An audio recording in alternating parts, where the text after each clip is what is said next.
차트 2에 이어서 파동과 추세에 대해서 설명하도록 하겠습니다. 파동이라는 것은 이제 봉우리와 골짜기를 하나의 파동으로 보고 있죠.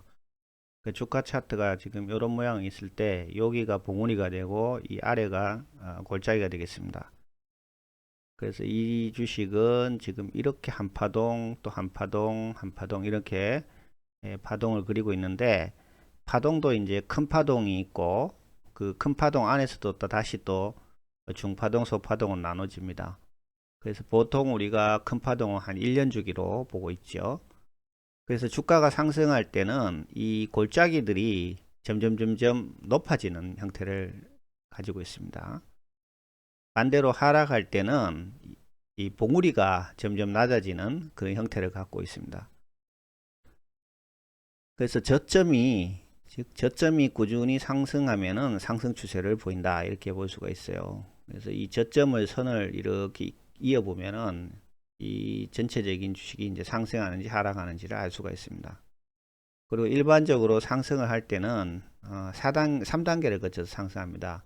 처음에 매집 단계에서는 이제 횡보를 하죠. 주가가 횡보를 하다가 거래량도 줄어들고 정체를 하게 되겠고, 그 다음에 좋은 뉴스가 뜨면서 참여를 하게 되고, 그 다음에 가장 좋은 뉴스가 나오고 기업 실적이 뭐 우수하다 이렇게 하면서 어, 매수가 많이 일어나게 되죠. 그때는 이제 이 매집한 사람들이 주식을 판다는 거죠. 그 분배 단계라고 합니다. 그래서 분배 단계에서는 이제 거래량이 감소합니다. 그래서 고점에서 신고가를 낸다든지 그런 상태에서 거래량이 감소하면 이것은 이제 차익 실현이 나오고 조만간 주가는 하락할 가능성이 있어요. 그렇기 때문에 팔아야 됩니다. 근데 거래량이 감소하지 않는다면 그대로 보유하거나 뭐 추가 매수까지도 할 수가 있습니다.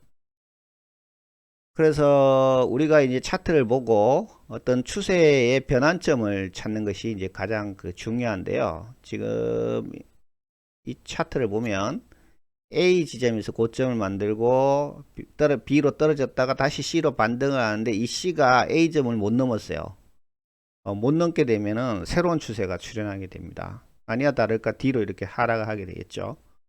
그래서 이 D점이 전저점 B하고 비교를 할 때 전저점 B보다가 작아지면, 낮아지면 이거는 이제 매도 시점으로 봐야 됩니다. B점을 이탈하면 매도, B점을 이탈하지 않으면 그대로 보유를 해야 됩니다. 아래 그림은 이제 하락에서 상승 추세로 변환할 때 우리가 매수 시점을 어디로 보느냐 할 때 이 그림에서는 이제 H를 매수 시점으로 봐야 됩니다. 왜 그러냐면 이 H 아래에 있는 점이 G점인데, 이 G점은 E점보다는 더 높게 나왔거든요. 더 반등을 했기 때문에 G에서 살 수는 없어요. 왜냐하면 이것이 H로 갈지 밑으로 떨어질지 알 수 없기 때문에. 그런데 전저점이 그 전저점보다는 높아지면서 어, 단기 고점이 이제 F잖아요. 그걸 통과했기 때문에 이 지점이 H점이 매수 시점이 된다는 것입니다. 그래서 우리가 이제 차트를 보고 이렇게 이제 매수 시점을 정하는 게 매우 중요하죠. 그죠? 여러분들이 이제 많은 훈련에 의해서 이 지점을 찾아야 되는 것입니다. 두 번째 이제 저항선, 지지선 이런 말이 나오는데, 그것은 이제 추세를 가지고 판단하게 되는데, 우리가 추세라는 것은 1년의 연속적인 패턴으로 시장의 움직임을 나타냅니다. 그래서 주가는 이렇게 일직선으로 상승하지 않고 봉우리와 골짜기를 만들면서 곡선의 모양으로 상승하거나 또 하락하게 되는 것이죠. 그것은 주가가 상승하면은 반드시 매도 세력이 나타나서 골짜기를 만들어 버립니다. 그러니까 주가 다시 하락한다는 거죠. 또 하락하게 되면 저가에 대한 매력에 의해서 다시 매수세가 나타나서 봉우리를 만들기 때문에 주가는 골짜기와 봉우리를 만들면서 이렇게 직선으로 가는 게 아니고 이렇게 사이클을 만들면서 올라간다는 겁니다. 그 다음에 저항이라는 것은 매도 세력이 매수 세력보다 커서 가격이 멈춰 있는 거죠. 상승 못하는 거죠. 그래서 이 저항선을 돌파를 하면 다시 주가가 상승하게 되는데, 우리가 저항선을 찾는 게 중요하죠. 그죠? 이 그림에서 지금 저항선이 요 맨 위에 선이 저항선이 됩니다. 그러니까 이게 고점이잖아요. 고점. 이 고점을 돌파하는 시점, 요 선이 저항선이 되고, 아래 떨어질 때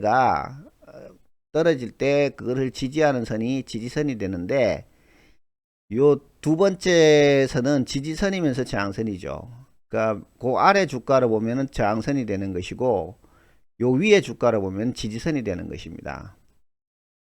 그렇게 해서 계속 주가는 이렇게 봉우리와 골짜기를 이으면서 저항선과 지지선을 만들게 되겠습니다. 그래서 저항선이라는 거는 이제 전고점들을 쭉 이어가 보면 그것이 이제 저항선을 만들게 되고요. 지지선은 반대로 전 저점을 이으면 되겠죠. 그래서 우리가 저항선과 지지선을 돌파 또는 이탈하면 어떤 새로운 추세가 전환했다 이렇게 볼 수가 있습니다. 그래서 추세의 전환 여부를 판단하는 것은 결국 저항선과 지지선을 찾는 문제와 같은 것입니다. 자, 다음에 이제 상승 추세와 하락 추세의 모양을 보여주고 있어요. 이 왼쪽 그림은 이 저점을 이은 것이 이 저점이 높아지고 있죠. 이 때문에 상승이고, 이 고점을 쭉 연결하는 부분이 이렇게 낮아지기 때문에 하락 추세가 됩니다. 그리고 이 아래 그림 같은 경우에는 이 저점의 어떤 지선을 약간씩 이탈하면서도 전체적으로 상승하기 때문에 상승 추세로 보는 것이죠. 그리고 반드시 이 고점들이 일직선이 안 될 수도 있어요. 이런 것처럼 이제 시작점과 끝점만 이어는 게 중요하다는 거죠. 그러니까 모든 점이 연결이 안 될 수가 있습니다. 그러니까 시작점과 끝점을 연결하는 것이 이제 가장 중요하고요. 그래서 먼저 차트를 보고 우리가 이제 정리를 해보면 차트를 보고 여러분들이 저점과 고점을 먼저 찾고요. 그 다음에 지지선과 저항선을 구해야 됩니다. 그리고 난 다음에 그 고점과 저점을 이은 추세선을 작성하게 되는데, 이런 것처럼 이제 추세선이 여러 개 나올 수가 있잖아요. 그죠?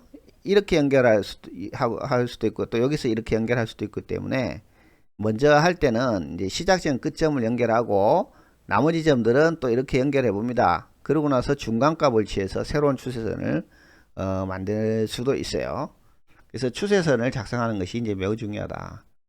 그래야지만 이 주가가 상승하는지 하락하는지를 알 수가 있고요.